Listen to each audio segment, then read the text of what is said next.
Right, hello and welcome to this journal slash codex bonus episode.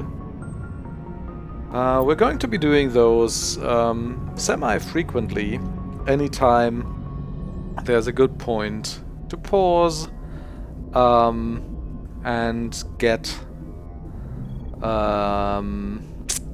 updated on our new codex entries. Every time we've collected a couple, and it seems like it's a good place to update our knowledge about the galaxy and about history and technology and everything like that. So we do have quite a few primary and secondary codex entries. If I remember correctly from the original game, then the primary ones were actually voiced, but the secondary ones weren't.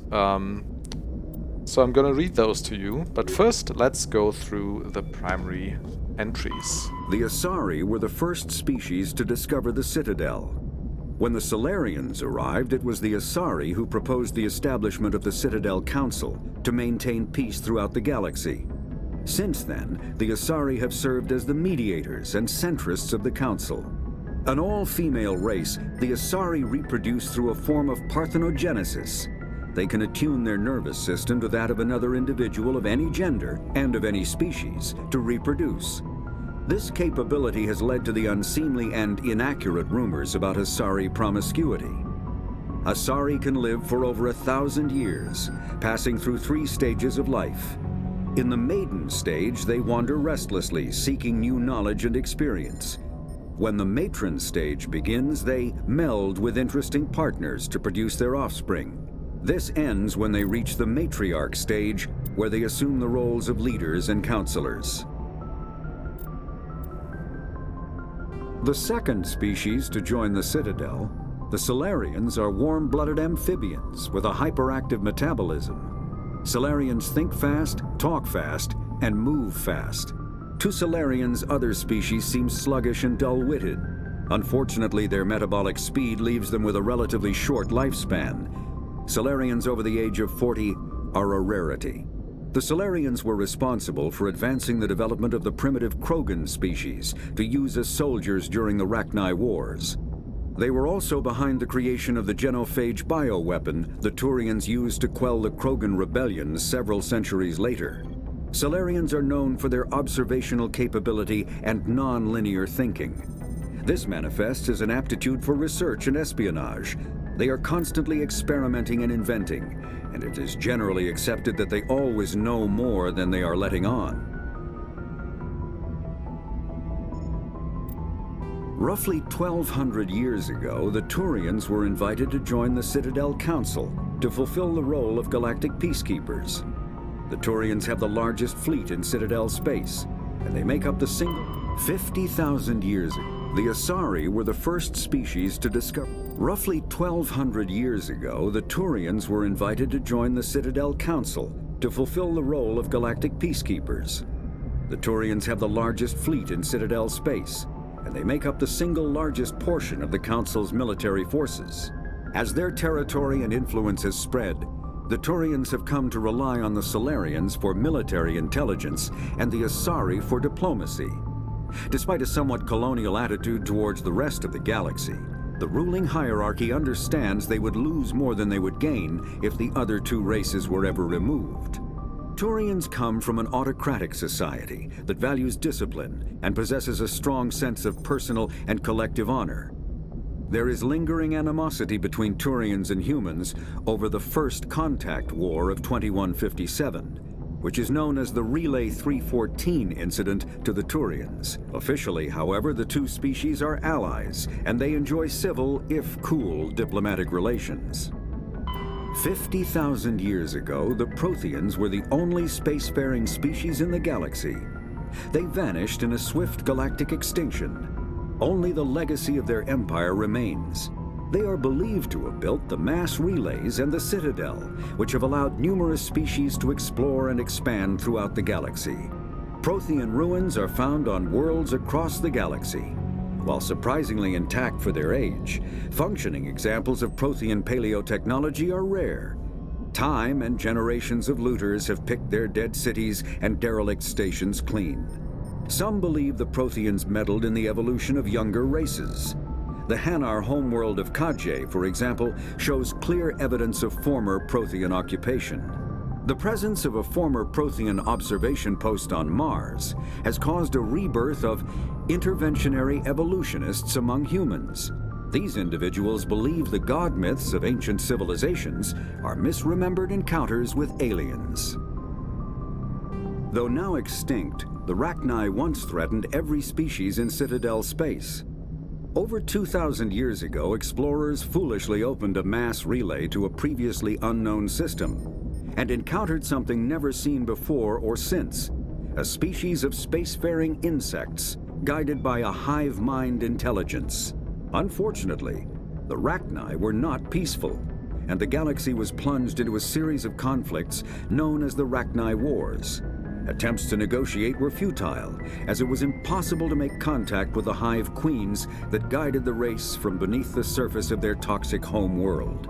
The emergence of the Krogan ended the Rachni Wars. Bred to survive the harshest environments, the Krogan were able to strike at the queens in their lairs and reclaim conquered Council worlds.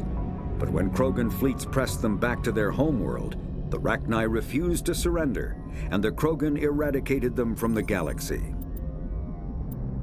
In the early 2160s, the Alliance began aggressive colonization of worlds in the Skyllian Verge, much to the dismay of the Batarians, who had been developing the region for several decades. In 2171, the Batarians petitioned the Council to declare the Verge a zone of Batarian interest. The Council refused, however, declaring unsettled worlds in the region open to human colonization. In protest, the Batarians closed their Citadel embassy and severed official diplomatic relations with the Council, effectively becoming a rogue state. They instigated a proxy war in the Verge by funneling money and weapons to criminal organizations, urging them to strike at human colonies. Hostilities peaked with the Skyllian Blitz of 2176, an attack on the human capital of Elysium by Batarian-funded pirates and slavers. In 2178, the Alliance retaliated with a crushing assault on the moon of Torfin, long used as a staging base by Batarian-backed criminals. In the aftermath, the Batarians retreated into their own systems and are now rarely seen in Citadel space. Oh, that's very interesting. So that's what those references to Torfin were that we keep hearing about our character, right?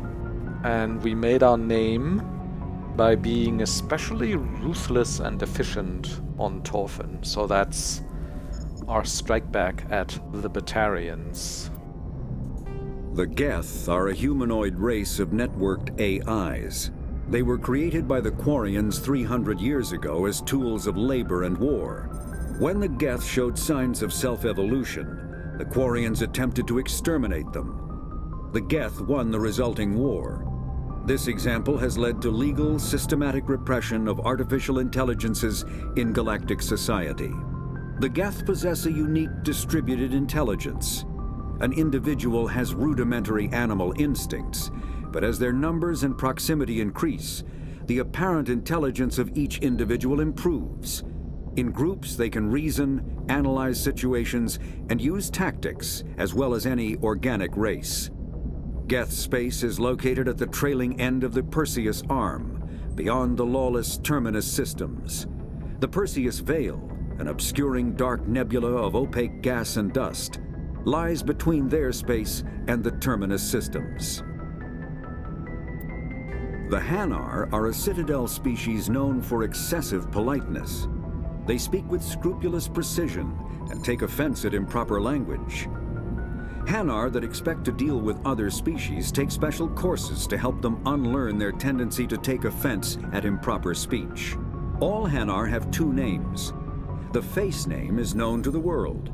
The soul name is kept for use among close friends and relations. Hanar never refer to themselves in the first person in conversation with someone they know on a face name basis.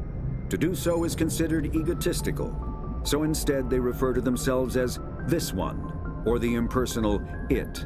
Their homeworld, Kajay, has 90% ocean cover and orbits an energetic white star, resulting in a permanent blanket of cloud. Due to the presence of Prothean ruins on the world, many Hanar worship them, and Hanar myths often speak of an elder race that civilized them by teaching them language. When the Asari discovered the Citadel, they also discovered the Keepers, a docile, multi-limbed insect race that seemingly exists only to maintain and repair the Great Prothean Station. Early attempts to communicate with or study the Keepers were failures, and it is now illegal to interfere with or impede Keeper activity. Because they are completely non-threatening, Keepers have become virtually invisible to everyone else. Similarly, they seem indifferent to other species, except for their tendency to help new arrivals integrate themselves into the Citadel. No matter how many Keepers die due to old age, violence, or accident, they maintain a constant number. No one has discovered the source of new Keepers, but some hypothesize they are genetic constructs, biological androids created somewhere deep in the inaccessible core of the Citadel itself. The Krogan evolved in a hostile and vicious environment. Until the invention of gunpowder weapons, eaten by predators was still the #1 cause of Krogan fatalities. Afterwards, it was death by gunshot. When the Solarians discovered them, the Krogan were a brutal, primitive species, struggling to survive a self-inflicted nuclear winter. The Solarians culturally uplifted them, teaching them to use and build modern technology, so they could serve as soldiers in the Rachni War. Liberated from the harsh conditions of their homeworld, the quick-breeding Krogan experienced an unprecedented population explosion. They began to colonize nearby worlds. Even though these worlds were already inhabited, the Krogan rebellions lasted nearly a century, only ending when the Turians unleashed the Genophage, a Solarian-developed bioweapon that crushed all Krogan resistance. The Genophage makes only 1 in 1,000 pregnancies viable, and today the Krogan are a slowly dying breed. Understandably, the Krogan harbor a grudge against all other species, especially the Turians. Why not especially the Solarians? I mean, they invented the bioweapon, but I guess the Turians deployed it in the end. Driven from their home system by the Geth nearly 3 centuries ago, most Quarians now live aboard the Migrant Fleet, a flotilla of 50,000 vessels ranging in size from passenger shuttles to mobile space stations. Home to 17 million Quarians, the flotilla understandably has scarce resources. Because of this, each Quarian must go on a rite of passage known as the Pilgrimage when they come of age. They leave the fleet and only return once they have found something of value they can bring back to their people. Other species tend to look down on the Quarians for creating the Geth and for the negative impact their fleet has when it enters a system. This has led to many myths and rumors about the Quarians, including the belief that underneath their clothes and breathing masks, they are actually cybernetic creatures, a combination of organic and synthetic parts. The Volus are a member species of the Citadel with their own embassy, but they are also a client race of the Turians. Centuries ago, they were voluntarily absorbed into the hierarchy, effectively trading their mercantile prowess for Turian military protection. Erun, their homeworld, lies far beyond the normal life zone of its star.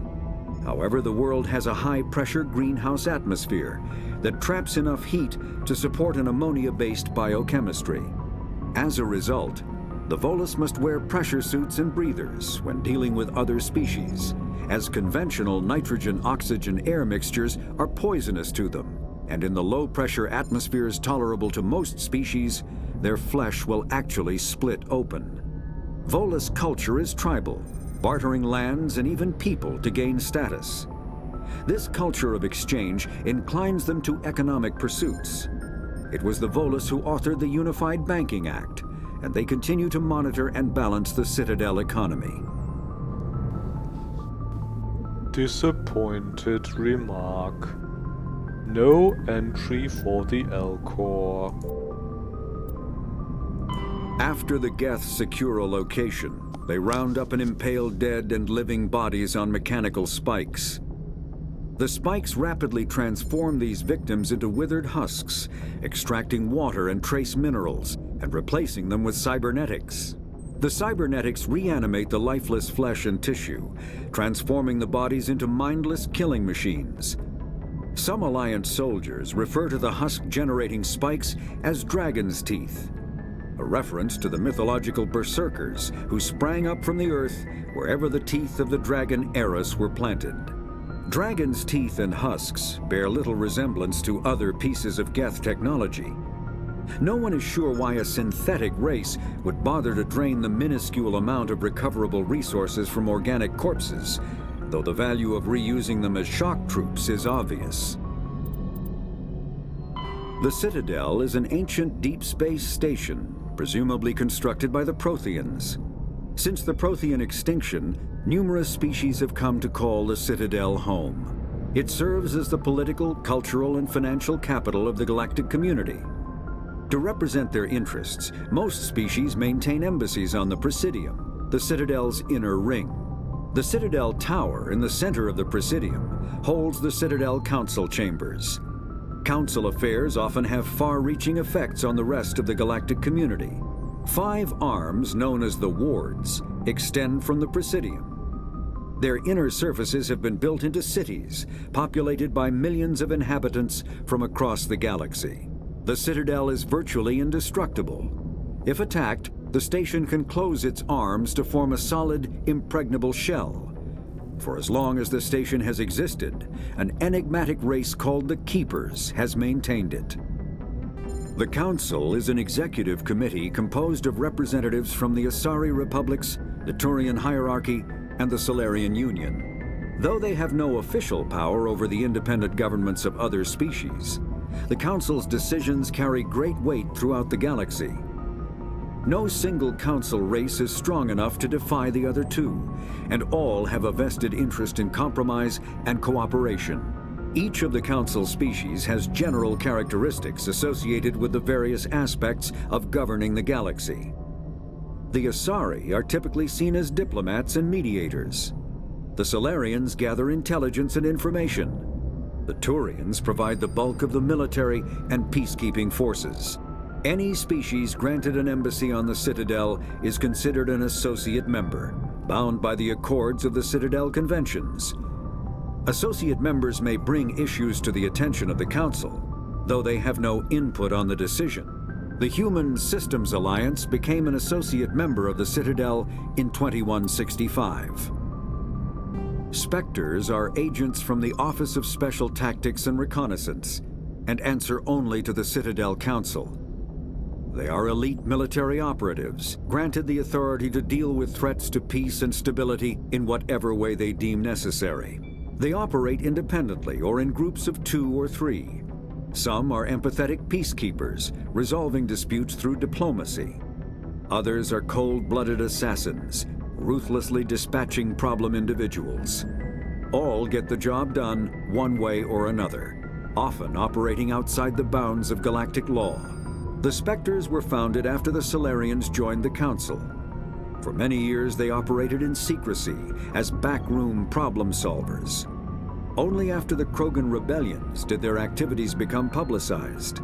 Assignment of a Spectre is less contentious than a military deployment, but makes it clear that the Council is concerned about a situation.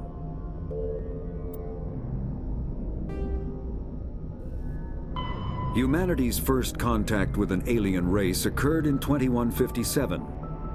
At that time, the Alliance allowed survey fleets to activate any dormant mass relays discovered, a practice considered dangerous and irresponsible by Council-aligned races. When a Turian patrol discovered a human fleet attempting to activate a relay, they attacked. One human vessel survived, retreating to the colony of Shanxi. The Turians followed, quickly defeating the local forces. Shanxi was occupied, the first and to date only human world to be conquered by an alien species.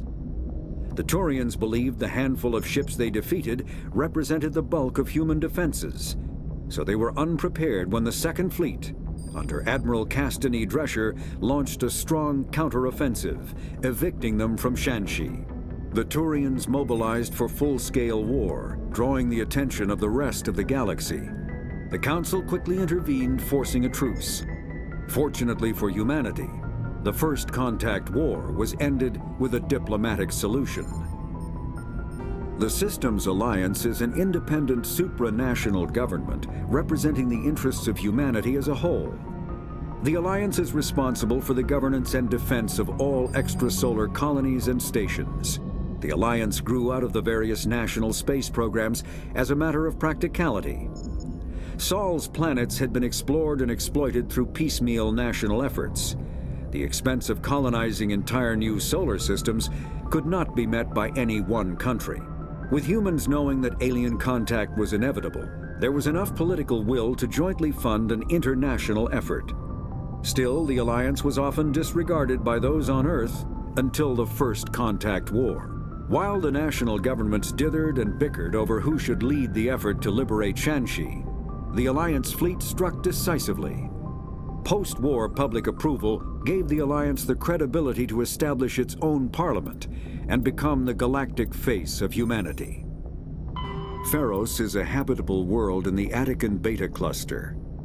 Two-thirds of the habitable surface is covered with the ruins of a crumbling Prothean megatropolis. In the millennia since the Prothean extinction, the ruins have been repeatedly picked over by looters many times. Pharos was considered a poor prospect for colonization, as little open ground remains for agriculture. The only sizable freshwater sources are the poles, which are tapped by the decaying Prothean aqueduct systems. The dead cities, while in good condition considering their antiquity, are of uncertain stability. Ground level is congested by a dozen meters of fallen debris, and the air is fouled by dust. In 2178, the Human Exogeny Corporation announced its intention to place a permanent colony on Pharos to thoroughly explore the ruins. The pioneer settlement was placed on the upper levels of several intact skyscrapers, using the surviving Prothean aqueducts and rooftop hydroponic gardens to support the population.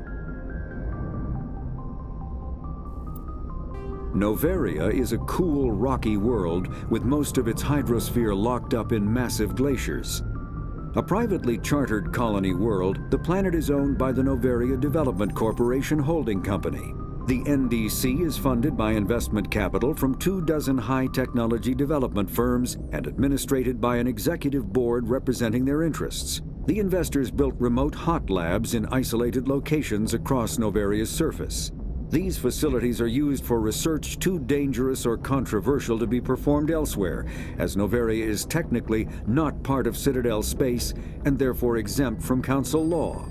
By special arrangement, Citadel's special tactics and reconnaissance agents have been granted extraterritorial privileges, but it remains to be seen how committed the executive board is to that principle. Given its unique situation, it is understandable that Noveria is often implicated in all manner of wild conspiracy theories. And I'm sure half of those are true. Noveria, I always found Noveria fascinating as a concept. I mean, obviously, like, pretty evil and bad, like place where mega corporations can do all the experiments they want, including probably experiments on unwilling human participants and other very nefarious stuff, but it's also something that would absolutely happen in a sci-fi scenario like this. So yeah, cool concept for a place. The Terminus systems are located on the far side of the Attican Traverse, beyond the space administered by the Citadel Council or claimed by the Human Systems Alliance. It is populated by a loose affiliation of minor species, united only in their refusal to acknowledge the political authority of the Council or adhere to the Citadel conventions. Their independence comes at a price. The Terminus is fraught with conflict. War among the various species is common, as governments and dictators constantly rise and fall. The region is a haven for illegal activities, particularly piracy and the slave trade. At least once a year, a fleet from the Terminus invades the nearby Attican Traverse. These attacks are typically small raids against poorly defended colonies. The Council rarely retaliates, as sending patrols into the Terminus systems could unify the disparate species against their common foe, triggering a long and costly war. There are between 200 and 400 billion stars in the galaxy, and less than 1% of them have ever been visited or had their systems properly surveyed. Humanity's early expansion into the Attican Traverse was haphazard, a desperate race to claim habitable planets where populations can be economically settled.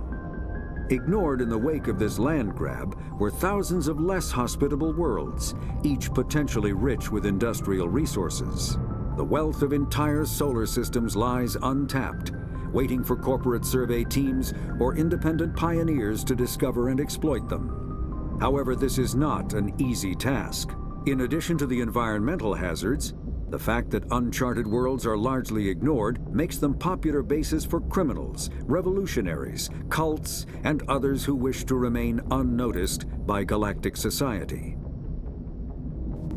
I mean, 1% of 400 billion is still just under 4 billion, so that's a lot of worlds that have been visited or surveyed. Anyhow, that was the primary Codex entries. Oh no, we still have technology and weapons and armor equipment, so let's do those. Biotics is the ability of rare individuals to manipulate dark energy and create mass effect fields through the use of electrical impulses from the brain. Intense training and surgically implanted amplifiers are necessary for a biotic to produce mass effect fields powerful enough for practical use. The relative strength of biotic abilities varies greatly among species and with each individual. There are 3 branches of biotics. Telekinesis uses mass-lowering fields to levitate or impel objects. Mass-raising kinetic fields are used to block or pin objects. Spatial distortion uses rapidly shifting mass fields to shred objects. Most organic species are capable of developing biotic abilities, though there are risks involved. Biotics are the result of an in utero exposure to element 0. This usually causes fatal cancers in the victim, but in rare cases, it coalesces into nodules within the fetus's developing nervous system.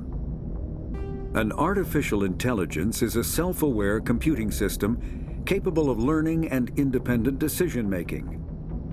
Creation of a conscious AI requires adaptive code, a slow, expensive education, and a specialized quantum computer called a blue box. An AI cannot be transmitted across a communication channel or computer network. Without its blue box, an AI is no more than data files. Loading these files into a new blue box will create a new personality, as variations in the quantum hardware and runtime results create unpredictable variations. The Geth serve as a cautionary tale against the dangers of rogue AI, and in Citadel space, they are technically illegal. Advocacy groups argue, however, that an AI is a living, conscious entity, deserving the same rights as organics. They argue that continued use of the term artificial is institutionalized racism on the part of organic life. The term synthetic is considered the politically correct alternative. A virtual intelligence is an advanced form of user interface software. VIs use a variety of methods to simulate natural conversation, including an audio interface and an avatar personality to interact with. Although a VI can provide a convincing emulation of sentience, they are not self-aware, nor can they learn or take independent action. VIs are used as operating systems on commercial and home computers. Minimal VI agents are also available. Agents are compact and specialized. Some serve as personal secretaries, filtering calls and scheduling meetings based on user-defined priorities. Others are advanced search engines, propagating themselves across the extranet to collate user-requested data. Commercial VIs in a variety of stock personalities are available at any software retailer. Boutique firms and hobbyists also build unique VIs to personal specification. Although software emulation of living personalities is illegal, reconstructions of famous historical figures are common. That's another interesting aspect in the lore here, is the distinction between AI and VI. Specifically because there's such a bad history with AI, and especially rogue AI like the Geth, right? Element 0. When subjected to an electrical current, the rare material dubbed Element 0, or EZO, emits a dark energy field that raises or lowers the mass of all objects within it. This mass effect is used in countless ways, from generating artificial gravity to manufacturing high-strength construction materials. It is most prominently used to enable faster-than-light space travel. EZO is generated when solid matter, such as a planet, is affected by the energy of a star going supernova. The material is common in the asteroid debris that orbits neutron stars and pulsars. These are dangerous places to mine, requiring extensive use of robotics, telepresence, and shielding to survive the incredible radiation from the dead star. Only a few major corporations can afford the setup costs required to work these primary sources. Humanity discovered refined Element 0 at the Prothean Research Station on Mars, allowing them to create mass effect fields and develop FTL travel. Element 0 can increase or decrease the mass of a volume of space-time when subjected to an electrical current. With a positive current, mass is increased. With a negative current, mass is decreased. The stronger the current, the greater the magnitude of the dark energy mass effect. In space, low-mass fields allow FTL travel and inexpensive surface-to-orbit transit. High-mass fields create artificial gravity and push space debris away from vessels. In manufacturing, low-mass fields permit the creation of evenly blended alloys, while high-mass compaction creates dense, sturdy construction materials. The military makes extensive use of mobility-enhancing technologies, with Mass Effect utilizing fighting vehicles standard frontline issue in most military forces. Mass Effect fields are also essential in the creation of kinetic barriers or shields to protect against enemy fire. I've always also liked this Mass Effect technology that lends its name to the games, if you will, and how the developers really thought through the implications of this. Stuff you could do with it, like not only use it in military situations in a more closely defined sense, but also in construction and stuff like that, right? Pretty cool. Always reminded me, though, of a technology that one species in the Star Wars expanded universe, namely the Yuuzhan Vong, are using. I don't even know if that series is still running, but when I was reading them like 20 years ago, the Star Wars books, I don't think they're part of the expanded universe anymore with the relaunch and Disney acquiring Star Wars. But back then there were like maybe 20 books in that Yuuzhan Vong series alone. And the Yuuzhan Vong were basically a race originating from outside of the galaxy that Star Wars takes place in. And they have a technology very similar to the Mass Effect, where they can create... they can basically create situations or fields that lower mass or heighten mass in a certain area. And it's also used to deflect laser beams and stuff like that, and obviously offensively as well. So maybe that's what Mass Effect got their idea from, or it happened independently, I'm not sure. Mass relays are feats of Prothean engineering advanced far beyond the technology of any living species. They are enormous structures scattered throughout the stars and can create corridors of virtually mass-free space, allowing instantaneous transit between locations separated by years or even centuries of travel using conventional FTL drives. Primary mass relays can propel ships thousands of light years, often from one spiral arm of the galaxy to another. However, they have fixed one-to-one connections. A primary relay connects to one other primary relay and nowhere else. Secondary relays can only propel ships across a few hundred light years. However, they are omnidirectional.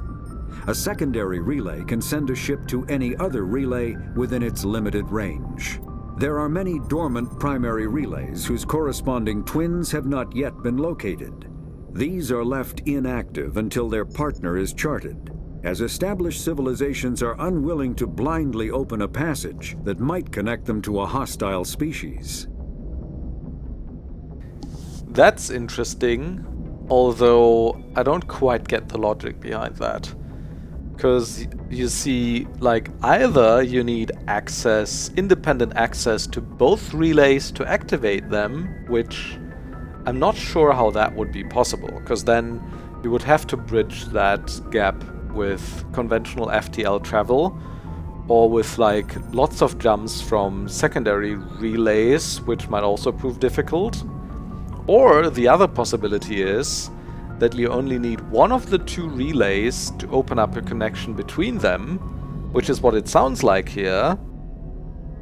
But then it also says people are hesitant about it because there could be a hostile species on the other side of the other relay. But if that were so, couldn't that hostile species open the relay connection from their side anyhow? I mean, if you only need access to one of the relays, couldn't they activate it from their side just as well as you could from your side? I don't get it. Or does it need a special technology, I suppose, to activate them? And the fear is that while that hostile species might not have that technology to activate them, that once it's active, they could get here. Or wherever that first relay is. Omni-tools are handheld devices that combine a computer microframe, sensor analysis pack, and manufacturing fabricator. Versatile and reliable, an Omni-tool can be used to analyze and adjust the functionality of most standard equipment, including weapons and armor, from a distance. The fabrication module can rapidly assemble small three-dimensional objects from common reusable industrial plastics, ceramics, and light alloys. This allows for field repairs and modifications to most standard items, as well as the reuse of salvaged equipment. Omni-tools are standard issue for soldiers and first-in colonists.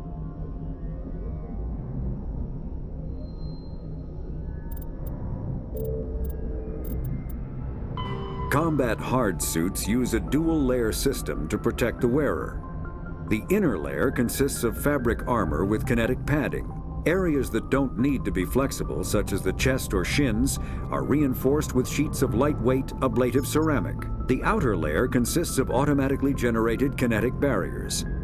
Objects traveling above a certain speed will trigger the barrier's reflex system and be deflected, provided there is enough energy left in the shield's power cell. Armored hardsuits are sealable to protect the wearer from extremes of temperature and atmosphere.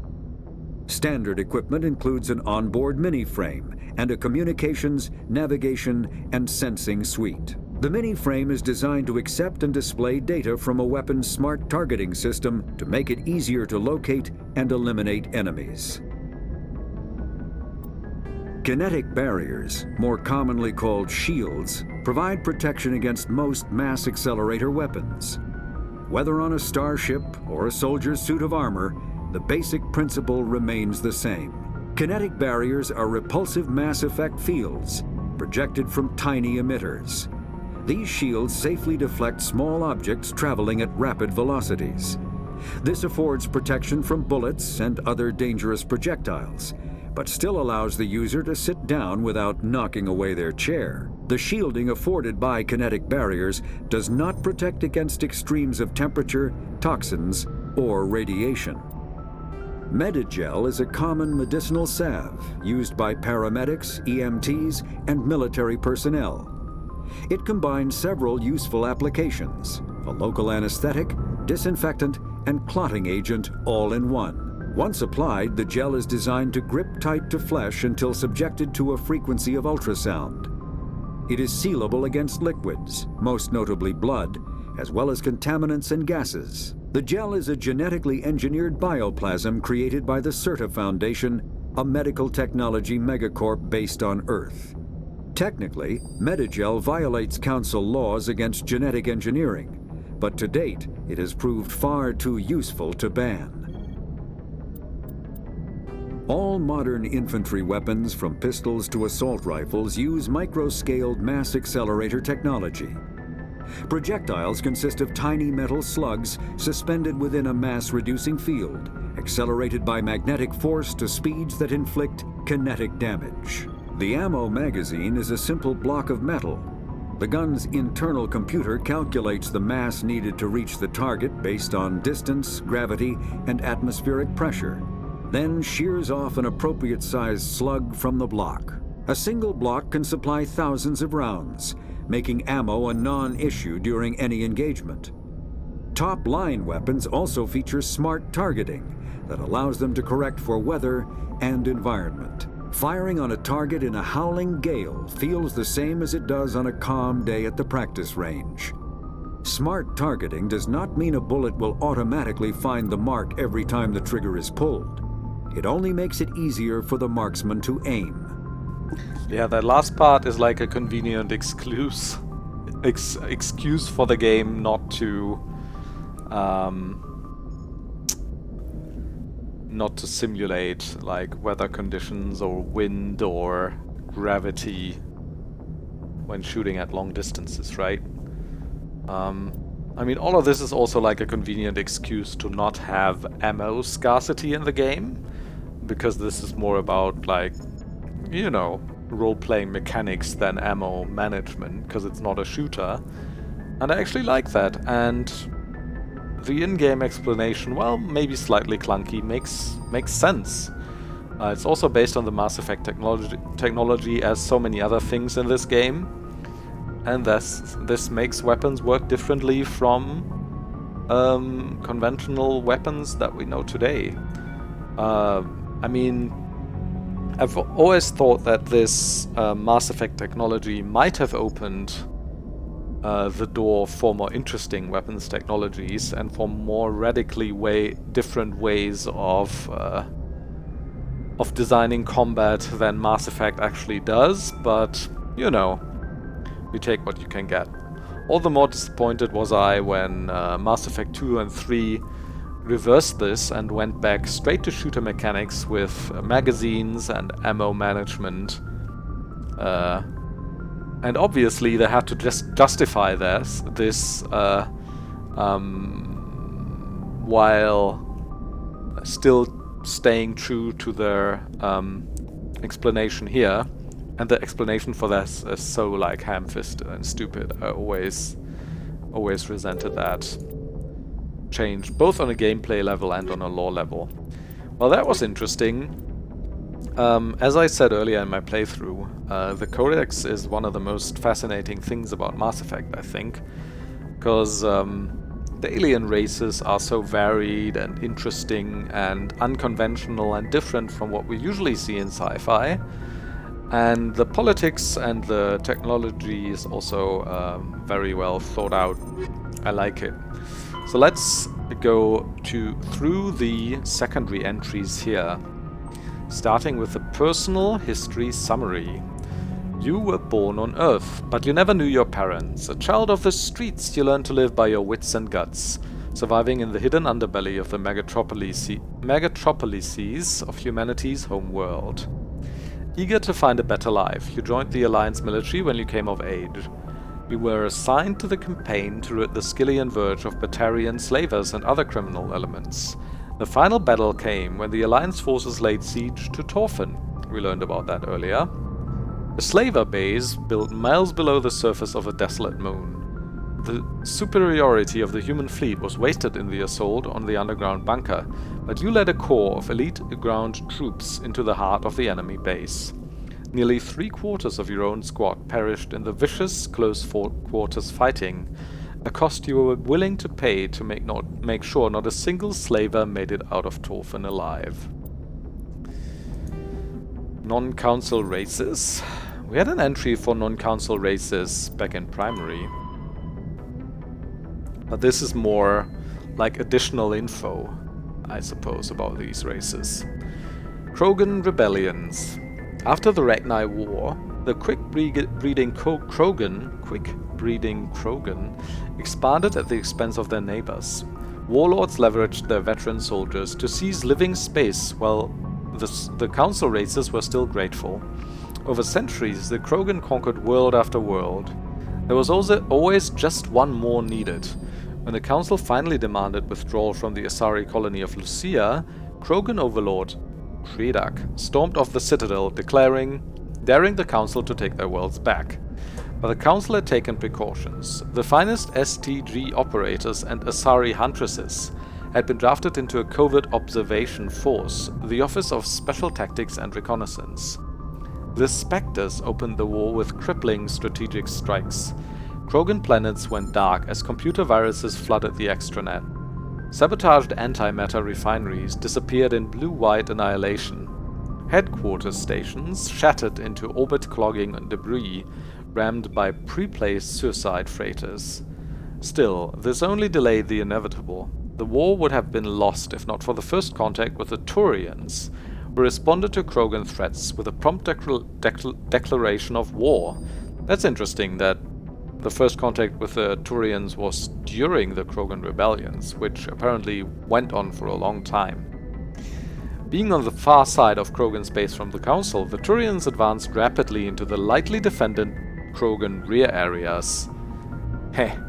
The Krogan responded by dropping space stations and asteroids on Turian colonies. 3 worlds were rendered completely uninhabitable.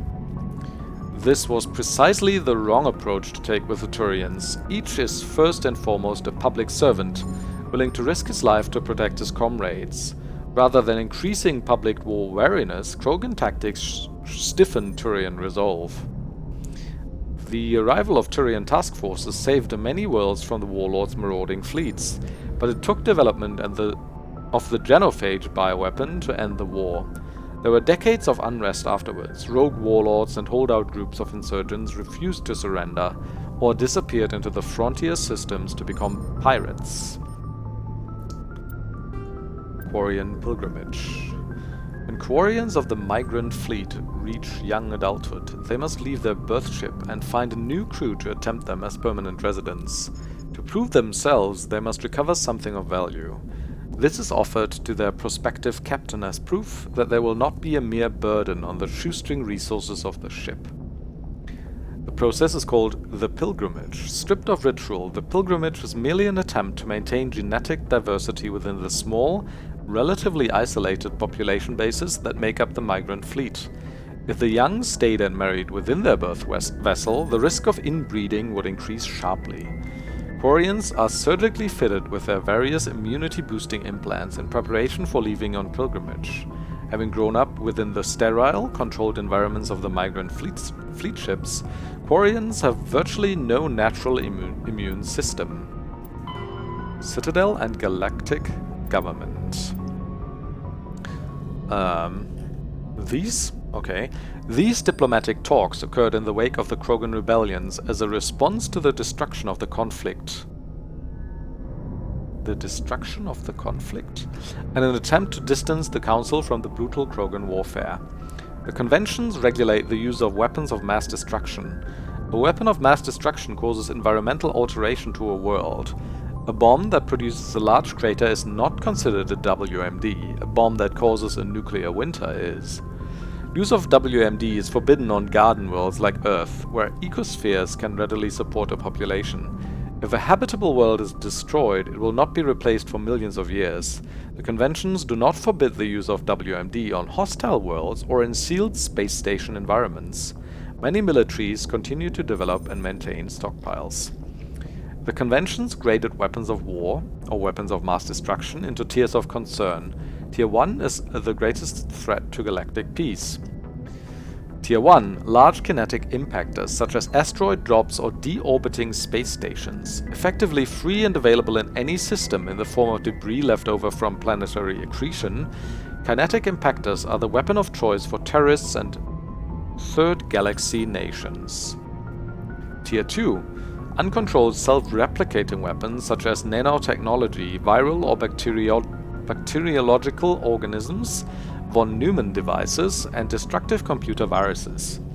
These weapons can lie dormant for millennia, waiting for a careless visitor to carry them on to another world. Tier 3, large energy burst weapons, such as nuclear or anti-matter warheads.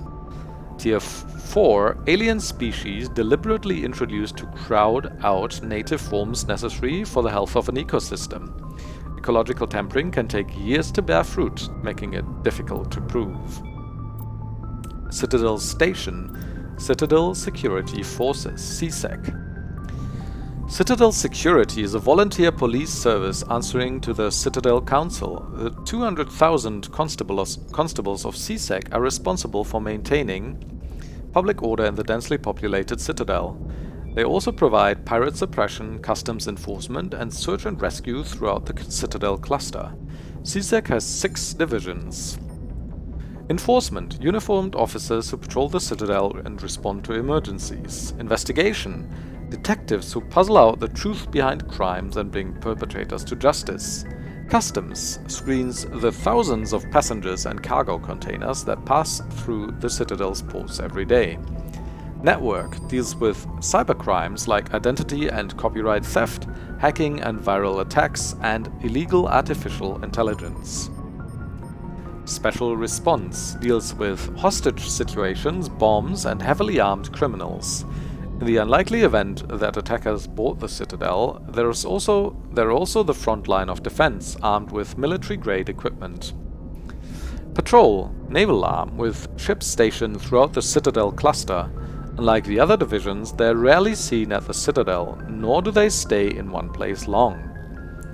Joining CSEC is prestigious. Applications must be sponsored by a Citadel Councillor or the ambassador of an Associate Council race. Generally, applicants have many years of distinguished service in the military or police forces of their station, but an inexperienced applicant with demonstrable talent will be fairly considered. CSEC and the Spectres are often at odds. Many CSEC members, notably current executor Venari Palin, believe that allowing Spectres to be above the law is a dangerous practice.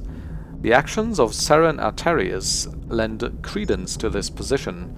The Spectres, in turn, are aggravated when CSEC's dedication to procedure and due process hampers their investigations.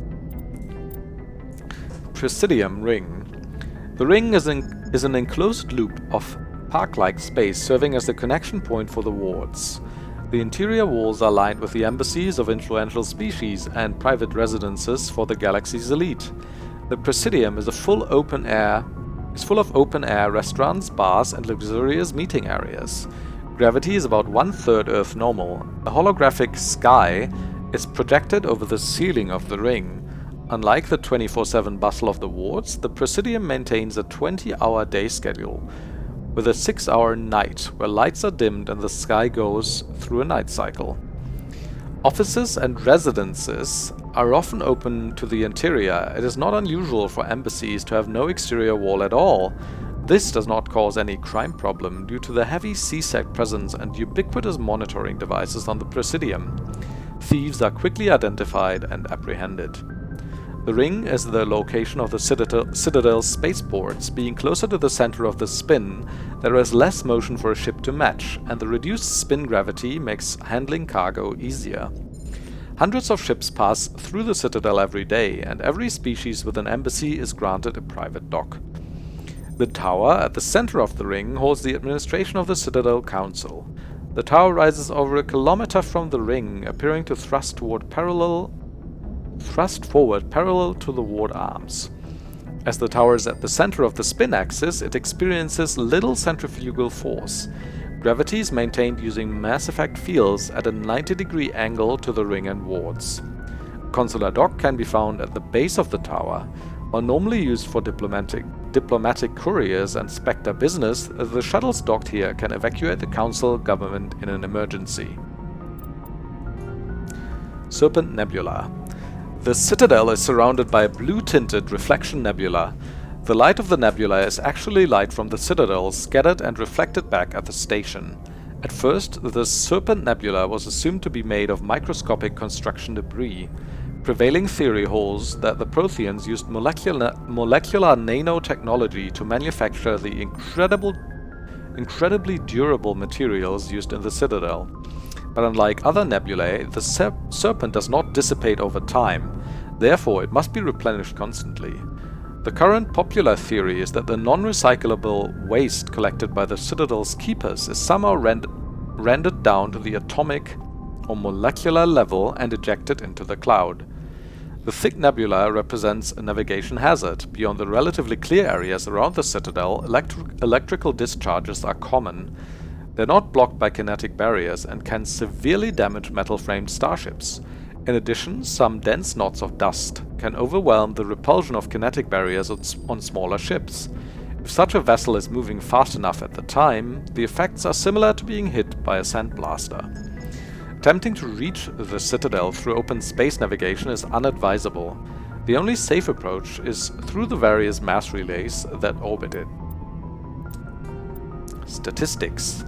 Although the Citadel is equipped with Mass Effect generating element 0 cores, most of the gravity on the station is generated by the centrifugal force of rotation. That's nice and energy efficient, I suppose. Rotation, 3.5 minutes per revolution. It's pretty fast. Rotational gravity in wards, 1.02 Earth. Rotational gravity in Presidium, 0.3 Earth. Wouldn't the rotational gravity in the wards be differing depending on how far away from the center you are?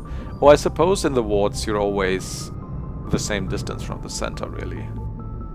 Because they stretch out at a 90-degree angle from the Presidium ring. Okay. Total length open, 44.7 kilometers. That's very big. Diameter open, 12.8 kilometers. Ward length, 43.6 kilometers. Ward width, 330 meters. Presidium ring diameter, 7.2 kilometers. Presidium ring width, 553 meters. Exterior armor thickness, 13 meters. Population, 13.2 million. Not including keepers. Gross weight, 7.11 billion metric tons. Height of the Presidium Tower, 1047 meters. Right.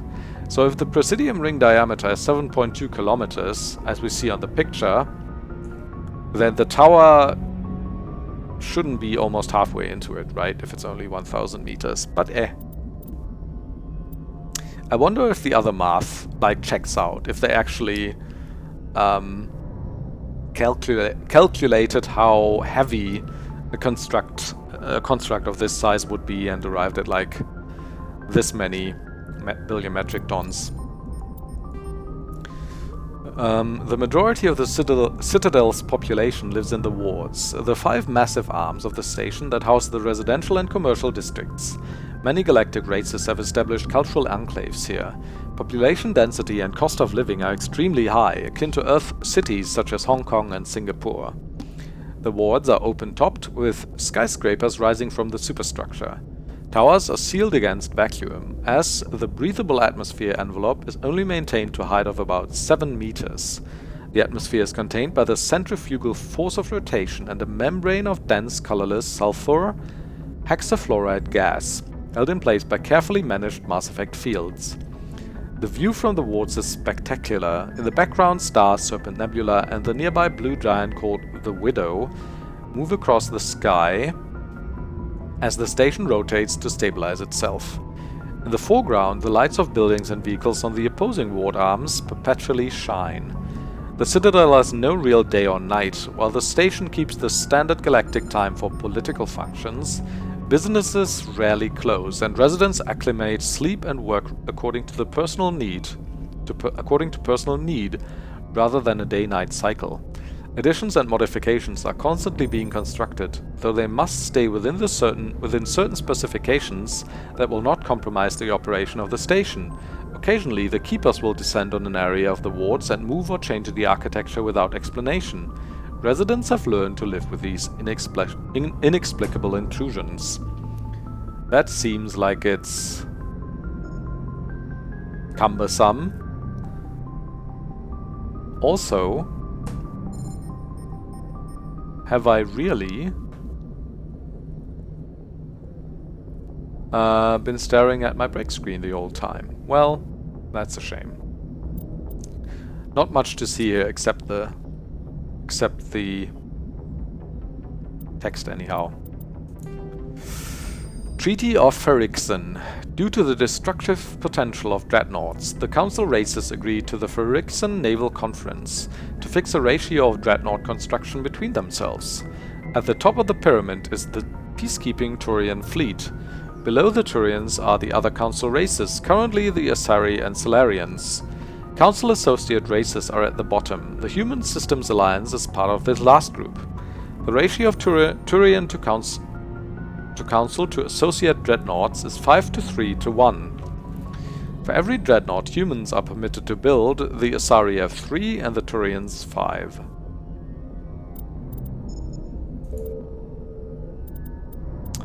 Humanity and the Systems Alliance. Systems Alliance military jargon. Ashore. When a ship's crew leaves the vessel, they are ashore. Though normally used regarding planets, it can refer to boarding a space station. Away. When a ship releases the equipment tethering it to a space station or surface dock, it is away. Get it? Away.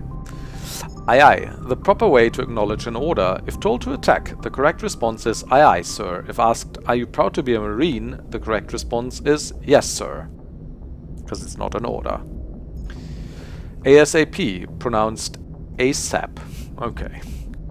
An acronym of as soon as possible. Yeah, I know that. Belay, stop, cease. Bridge, the navigation center of a spacecraft where the steering is done. Captain's mast, non-judicial disciplinary proceedings by unit commanders.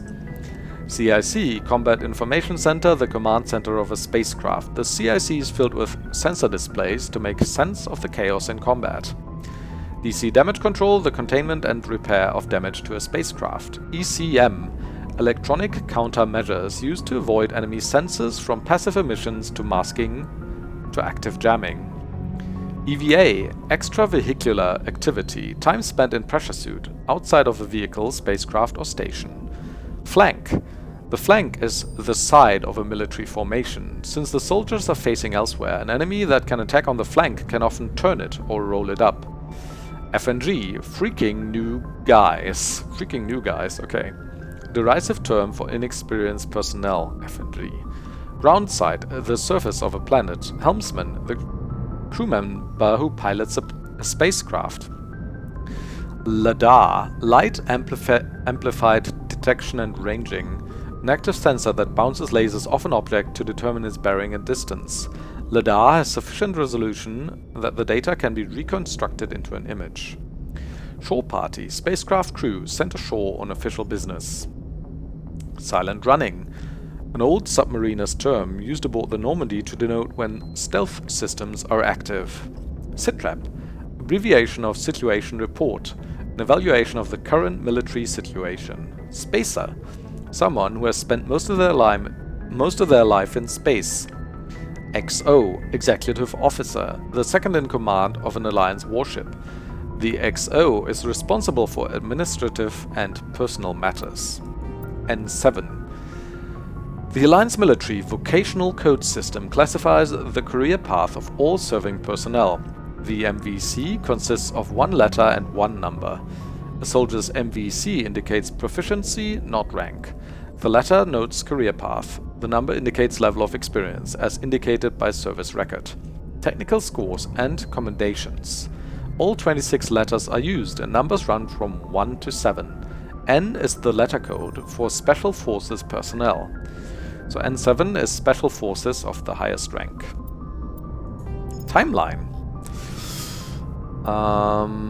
2069. Armstrong Outpost at Shackleton Crater becomes the first human settlement on Luna. It is formally founded on July 24th, the 100th anniversary of the first lunar landing. 2103. Lowell City and Eos Kasma becomes the first human settlement on Mars. It's like 40 years later. A little less than that. 2137, Eldfell Ashland Energy Corporation demonstrates helium-3 fuel extraction from the atmosphere of Saturn. 2142, construction of Gagarin, I suppose, space station, Jump 0, begins beyond the orbit of Pluto. 2148, prospectors discover the Prothean ruins at Promethei Planum on Mars. 2149, translation of Prothean data leads humans to the Charon Mars Relay. Systems Alliance founded to coordinate exploration and colonization of extrasolar worlds. 2151, a shipping accident at Singapore International Spaceport exposes downwind communities to containers of dust form element 0. Alliance begins construction of Arcturus Station. 2152, roughly 30% of the children born in Singapore after element 0 exposure suffer from cancerous growths. Systems Alliance begins settlement of Earth's first extrasolar colony world, the planet Demeter. 2154, Commander Shepard born. 2155, Systems Alliance occupies completed portions of Arcturus Station as a headquarters. 2156, some children of Singapore exhibit minor telekinetic abilities. How long ago was that? 5 years ago. 5 years earlier. 2157, Turians encounter human explorers. First Contact War. Occupation and liberation of the human colony of Shangji. 2158, humans learn potential of biotics. An international effort to track element 0 exposures begins. Roughly 10% of exposed children show some level of biotic ability. 2160, Systems Alliance Parliament formed. 2165, humans establish embassy on Citadel. 2170, Batarian slavers attack the Alliance colony of Mindoir. 2176, Skillian Blitz. Pirates and slavers attacked Elysium, the human capital of the Skillian Verge. 2177, Thresher Moors devour the Alliance colony of Akuse. 2178, in retaliation for the Skillian Blitz, an Alliance fleet wipes out an army of slavers on the moon of Torfin. So that was when I was 24, right? And I was already a commander back then. 2138, current date. So Commander Shepard is 29. Or 28. Ships and vehicles. Cruisers. Cruiser-weight starships are the standard combat unit encountered away from large naval bases, the poor bloody infantry of most fleets. Nimble scouting frigates have neither the punch nor the stamina to stand up to serious combat, and the mighty dreadnoughts are a strategic resource, carefully hoarded and committed to the most critical battles. Cruisers perform routine, independent, show-the-flag patrols in settled systems that led flotillas of frigates in small engagements, such as pirate suppression campaigns. In major fleet engagements, cruiser squadrons support the dreadnought battle line by screening their flanks against enemies attempting to maneuver for a main gun bow shot from their vulnerable broadsides. Alliance cruisers are named after cities of Earth.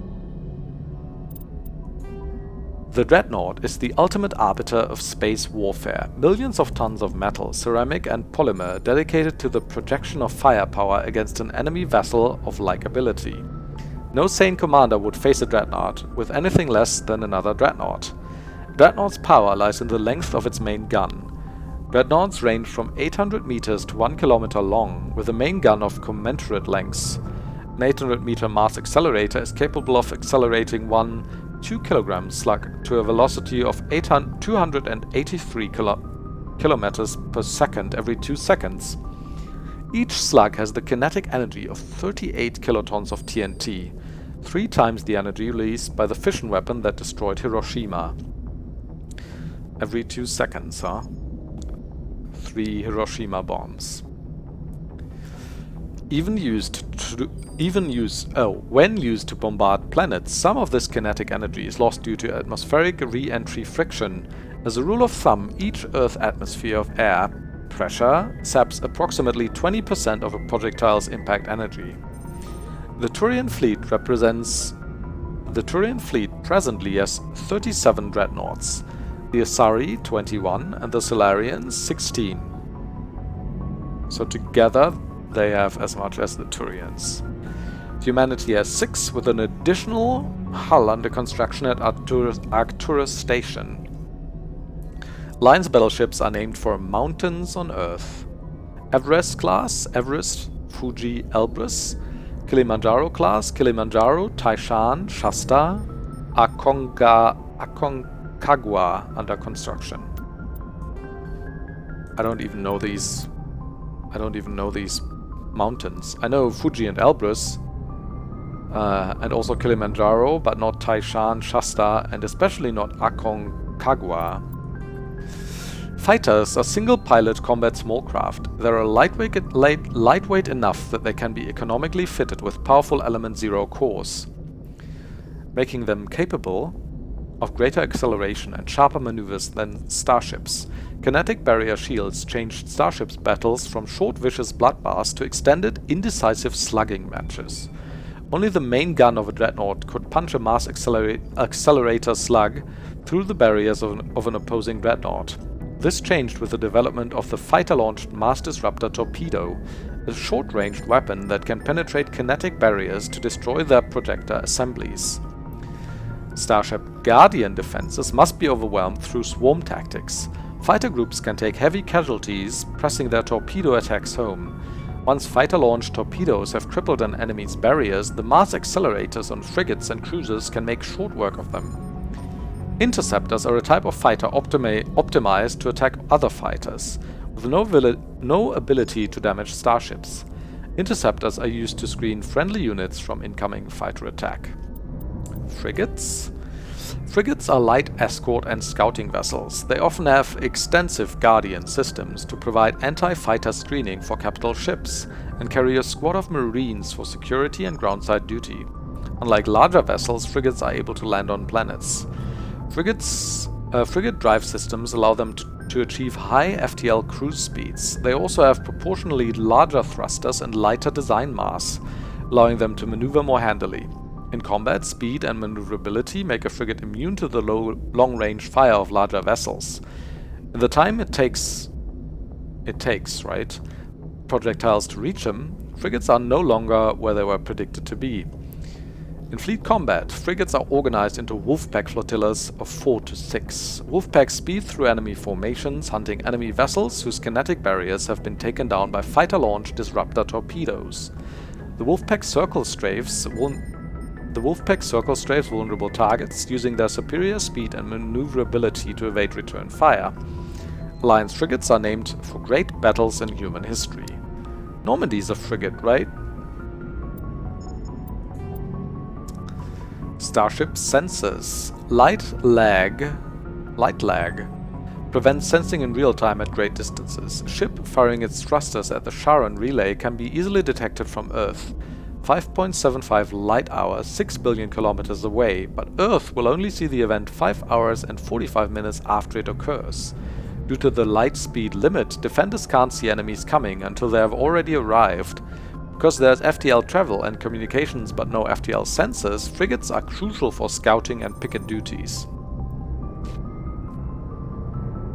Passive sensors are used for long-range detection, while active sensors obtain short-range, high-quality targeting data. That's interesting that, like, how can there be FTL communications but not FTL sensors? Interesting. Passive sensors include visual, thermographic, and radio detectors that watch and listen for objects in space. A powered ship emits a great deal of energy. The heat of the life support systems, the radiation given off by power plants and electrical equipment, the exhaust of the thrusters. Starships stand out plainly against the near absolute zero background of space. Passive sensors can be used during FTL travel, but incoming data is significantly distorted by the effects of the mass effect envelope and Doppler shift. Active sensors on the other hand, are radars and high-resolution LADARs, laser detection and ranging, that emit a ping of energy and listen for return signals. LiDARs have a narrower field of view than a radar, but later resolution allows images of detected objects to be assembled. Active sensors are useless when a ship is moving at FTL speeds. Technology. Biotic amps.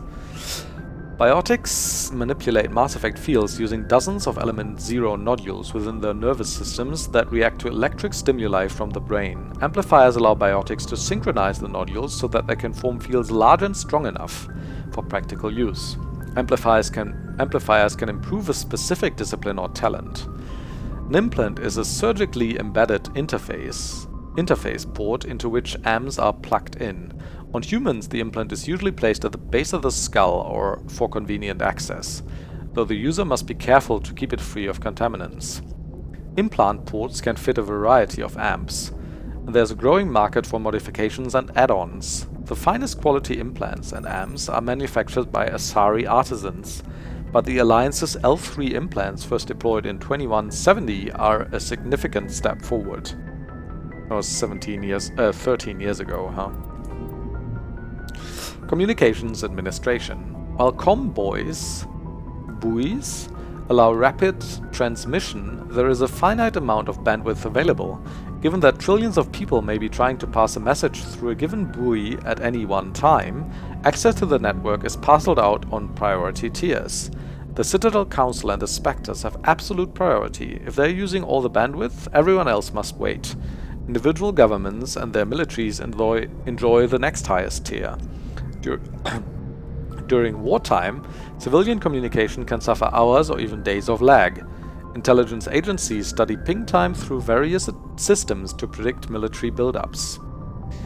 Below the governments and militaries, bandwidth priority is sold to the highest bidder. Media conglomerates, particularly headline news networks, purchase higher priority to provide their viewers with timely information.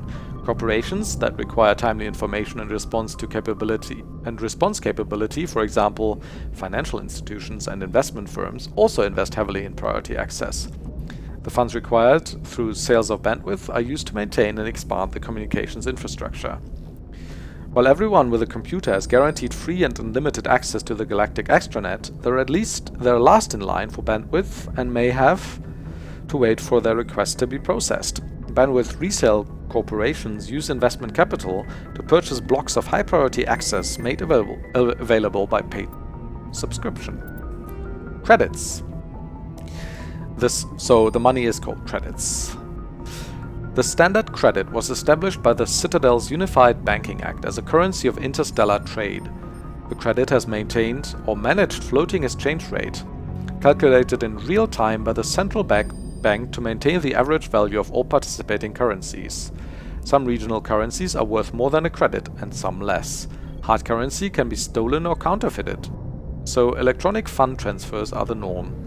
More importantly, physical transactions cannot be easily tracked, making them ideal for tax evasion or the purchase of illegal goods. When the Alliance joined the Citadel, its various national treasuries were linked into the credit network. A human with a bank account of Mexican pesos, Japanese yen, or Indian rupees can purchase any item priced in credits at fair market value. All economies that participate in the credit network are required to price items in both local currency and credits. And lastly, weapons, armor, and equipment. Upgrades. The development of practical manufacturing omni-tools allows modern militaries a great deal of flexibility in equipment loadouts. A vast number of field modification kits or upgrades are available for common equipment such as weapons, armor, omni-tools, biotic amps, and even grenades. An upgrade kit typically consists of less than a dozen unique parts in an optical storage disk.